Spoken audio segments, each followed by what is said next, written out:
The way your life is altered by certain evenings is irrevocable. For me, it was one of those nights that night. As for my age, it's 63. I spent a lot of time in the classroom, trying to keep my life organized and to the letter. Afterwards, I retired and made my home in a peaceful little village. I mastered the art of enduring alone. I had planned to retire to a life of quiet contemplation after Edgar's death.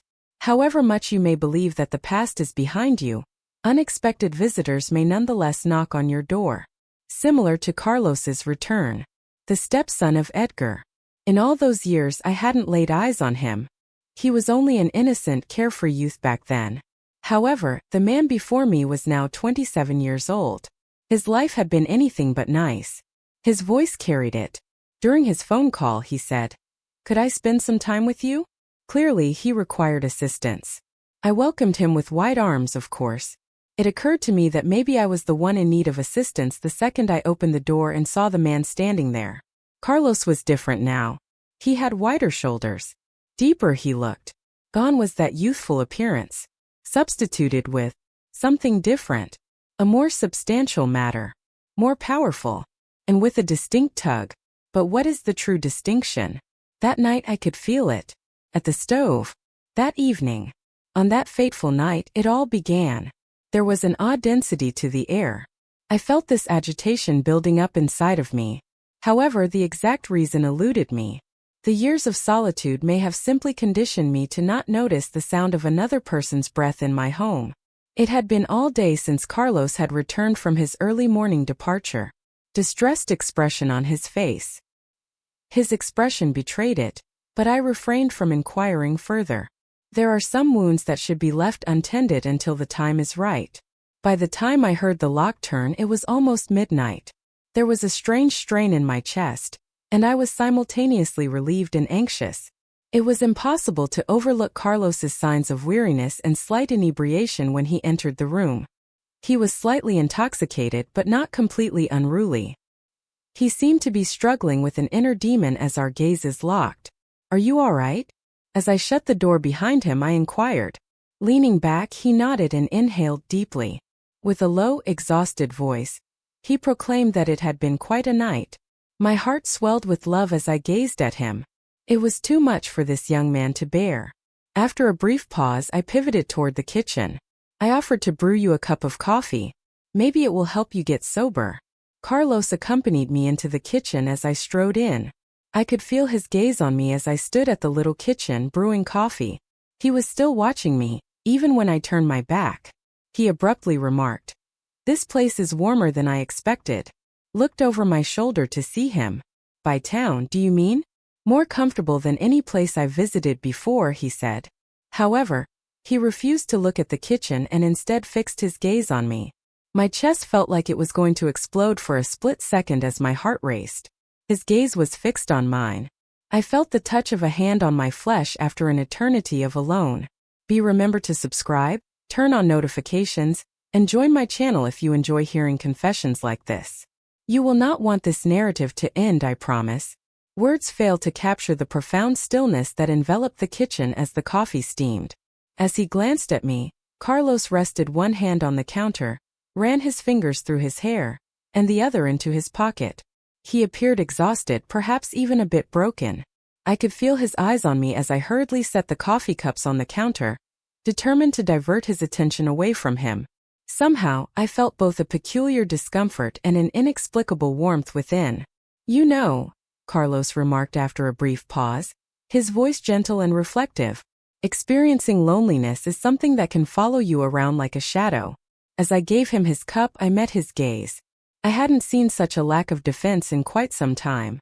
I remarked, "Loneliness is a strange thing," with a hint of melancholy in my voice.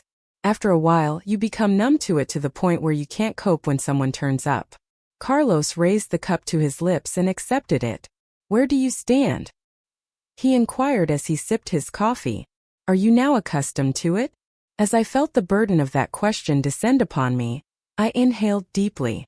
Admittedly, I'm not sure if I would describe it as adjusting. As time went on, though, I came to terms with it. You can't help but dwell on what's gone when life returns to its former state. Even when Carlos nodded, he kept staring. He whispered that others might believe they've grown accustomed to being alone. In reality, though, all they're doing is pretending not to care. I felt a profound emotional response to his comments. Perhaps he had a point. Perhaps I still hadn't adjusted to spending so much time alone. I had simply been trying to suppress all of my emotions. For a brief instant, the kitchen clock was the sole source of sound. While observing me, Carlos's expression was unintelligible as he ran his fingers down the edge of his coffee cup. His expression was both warm and reserved, as if he were attempting to hold back from doing something too extreme. "You know, I've never seen you like this before," he added abruptly, a little smile on his lips. Furrowed brow erect. "What is the example?" Still staring down, he shrugged. "After all these years, it's just as powerful and stunning as ever." I made an effort not to reveal how his words made me feel, but they did. With a small smile on my face, I lowered my gaze to my coffee cup, whispering to myself, "I suppose time can't alter everything." At that very second, our differences began to fade. Perhaps an intimacy, or the revival of a long-lost essence. However, I had no idea what it was or whether I even cared to find out. I got to my feet as soon as I realized how late it was, attempting to shake off the bewilderment that had taken hold of me. With a subtle smile, I mentioned that I needed to go to bed. "The day has flown by." Even though Carlos nodded, he continued to stare at me. "Indeed, I agree with you." Even as I dipped my cup into the sink and made my way out of the kitchen, I could sense his intense stare trailing me. I couldn't shake the feeling of mental emptiness it left behind. A tempest was brewing inside of me as I trudged towards my bedroom. Something profound, indescribable, had been aroused by that discussion. I felt it again that night while I lay in bed, staring at the ceiling. Those peculiar sensations. Everything about Carlos had transformed. His appearance, his demeanor, and his speech patterns. This shift was also making me confront an issue I had been avoiding for quite some time. Something had started, but I couldn't put my finger on what it was. The following night, a shift occurred. Although we didn't bring it up in conversation, it was becoming increasingly clear as time went on. Carlos and I were suddenly much closer together. It became more difficult to disregard the flutter in my stomach whenever I observed him drinking his coffee in the kitchen, or when our gazes locked at breakfast. I am at a loss for words to describe it. Things had changed for me. It was as if an unconscious force was awakening within me, and I was unable to stop it. As a result, I began to move around the house with greater ease. When I lived alone, I used to tie my robe quite firmly in the mornings. Now I don't bother with that. However, I was no longer by myself. Here was Carlos. Even though I knew that to be true, it didn't make me feel awkward in the slightest. Even Carlos seemed to be paying more attention to me.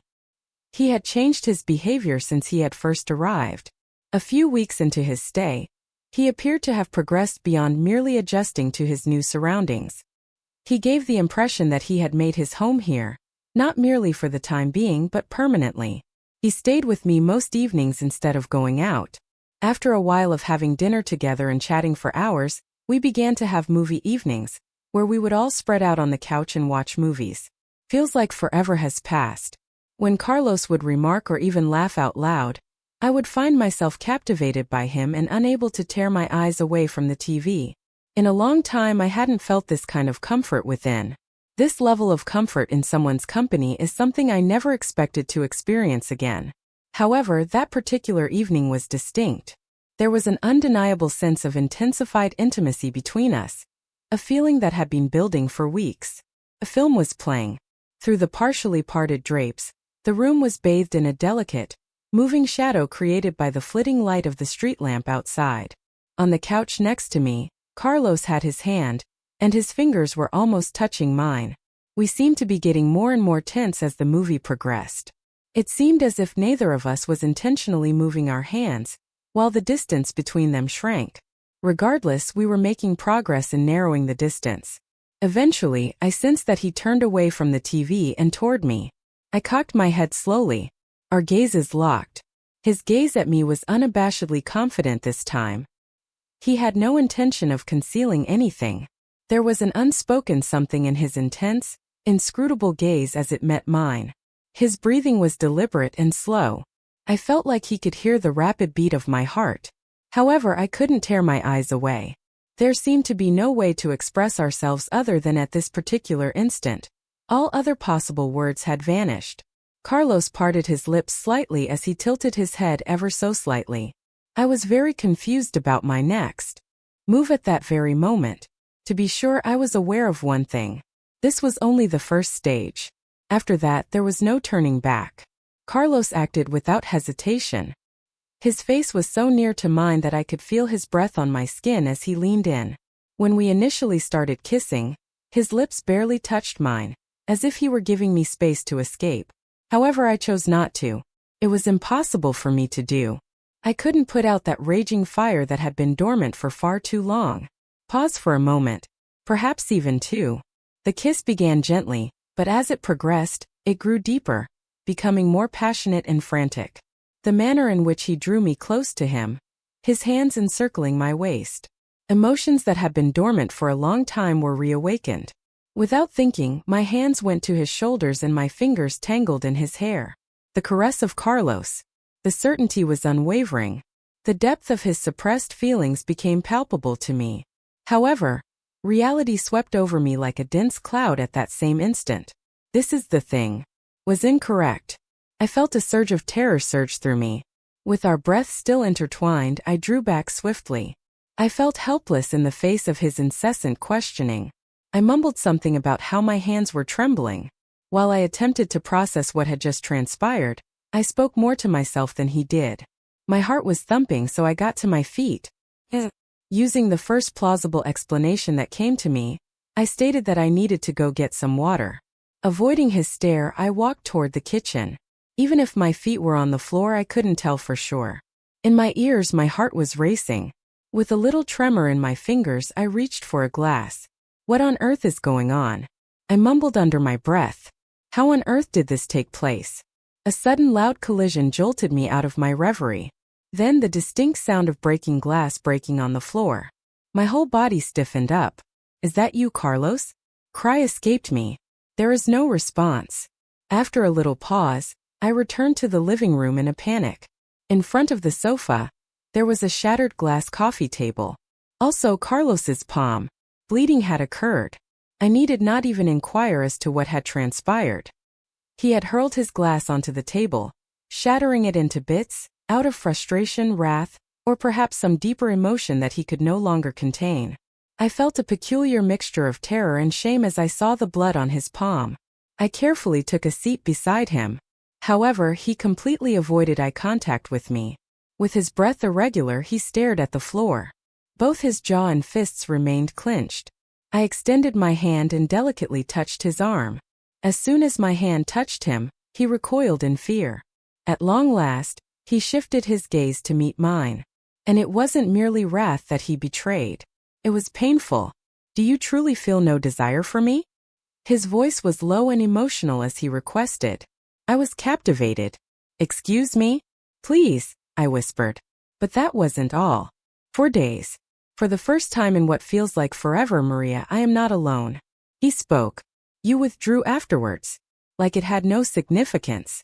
Such that it was merely a fleeting moment of insignificance. I signaled my disapproval by shaking my head. I could read his mind like a book, and it was shattering me. I was aware of Carlos's true fragility. I was aware of his great anxiety over being left behind. I had just subjected him to his gravest nightmare. I delicately grasped his hand, opening it slowly so I could examine the wounds that were flowing. I remarked that this wasn't a passing fancy. It was unintentional, yet my voice trembled. You could tell this was real Carlos. Absolutely everything was authentic. Just too true.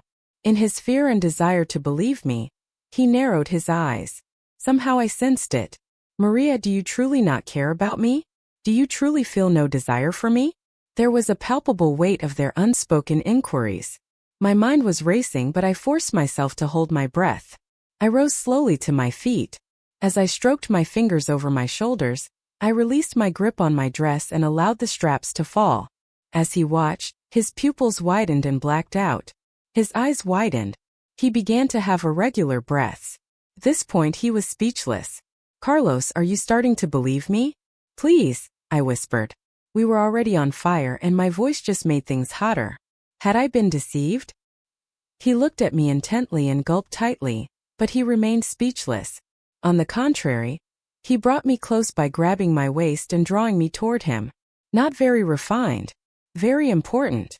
After that, he kissed me like a guy about to die of starvation. It wasn't me who was jogging this time. On this occasion I found myself fully giving in. Because Carlos had his powerful arms around my waist, I knew I couldn't turn back. This man wasn't there for a fleeting moment. He was hungry, desperate, and assertive with his kiss. His hidden emotions were staring back at me from the moment I met his eyes. All of his feelings, wants, and even annoyances. It had been a long time since I had felt vital. While Carlos's breath was irregular, his fingertips gently traced a path down my spine. Subsequently, he jerked his arm toward his shirt and, without looking away from me, unbuttoned each button. If he was trying to commit my likeness to memory, it was as if he was attempting to immortalize this very moment in his thoughts. My eyes darted over his physique as soon as he drew out his shirt and tossed it to me, my dress. Carlos has changed since I last saw him. He was clearly a male, what with his wide shoulders, strong chest, and well-defined features. As he gave me space and watched me, Carlos reclined back against the couch, his arms briefly letting go. Where do I stand?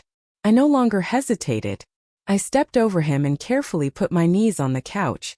As soon as my fingertips touched his exposed chest and felt the warmth of his skin, a fire began to burn inside of me. In an instant I drew forward, my lips meeting his once more. Our kiss was more intense, passionate, and risky this time. A sensation greater than anything I had ever experienced before surged through me. It was all occurring so quickly, yet it didn't bother me. And sometimes I caught myself humming Carlos' name. He absorbed me entirely. That made me happy.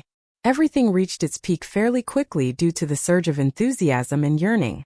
With a deliberate motion, my fingers slipped from the couch and onto Carlos' chest. A quavering sound slipped out of my mouth as my entire body tensed up. Some marks on his flesh were caused by my nails. As he smiled, Carlos turned to face me. They ought to be more than just recollections. You must ensure that they remain fresh. His anxiety quickly dissipated as he surrendered fully to the intensity of the moment. In a state of complete surrender, gasping for air. Our nerves had settled. Until our breathing became more regular, we remained motionless beside one another. A heaviness descended upon me that night as we lay there, intertwined. For the life of us, what were we doing? I gazed up to the ceiling, taking a big breath. Carlos, what's the next step? This is the thing. Something is off, I muttered. I had never seen Carlos's eyes so serious as they cocked their head to look at me. Maria, this is perfectly okay. Everything you see here is genuine. We must not pretend that our actions were accidental. Our departure is imminent. In a place where no one has ever heard of us, we are safe from criticism. An idyllic existence spent at your side is what I desire. I was rocked by his remarks. Is he for real? I wondered, if only for a fleeting minute, if this was all a temporary setback. But at this point, his words now had a far more profound significance. My gaze met his as I shifted to him in disbelief. Were you under the impression that this would only last a week? Carlos remained fixed on her. For years, Maria, this has been my desire. I was almost paralyzed with fear. Can you explain? Before what happened, Carlos grinned a little melancholy grin. When Edgar was still alive and we were still living in the same house, that was 5 or 6 years ago. When we were together, I liked you. Hearing it caught me off guard. My pulse raced like a sieve. Dear Carlos. I mumbled something, but I was at a loss for words. With a little lift, Carlos leaned in closer. It seemed like a ridiculous and unattainable goal at the time. My age, when I was a little girl. Maria, I am no longer a child. I am aware of my emotions. Listening to such words brought a peculiar feeling of contentment to some part of me. Meanwhile, nevertheless, fear. Is it possible that I could actually do this? This narrative is far from over, so be sure to stay tuned. You must be really interested in this article to have come this far. More information is available. It is something you should not miss. In addition to leaving a comment, you need switch on alerts and hit the follow button.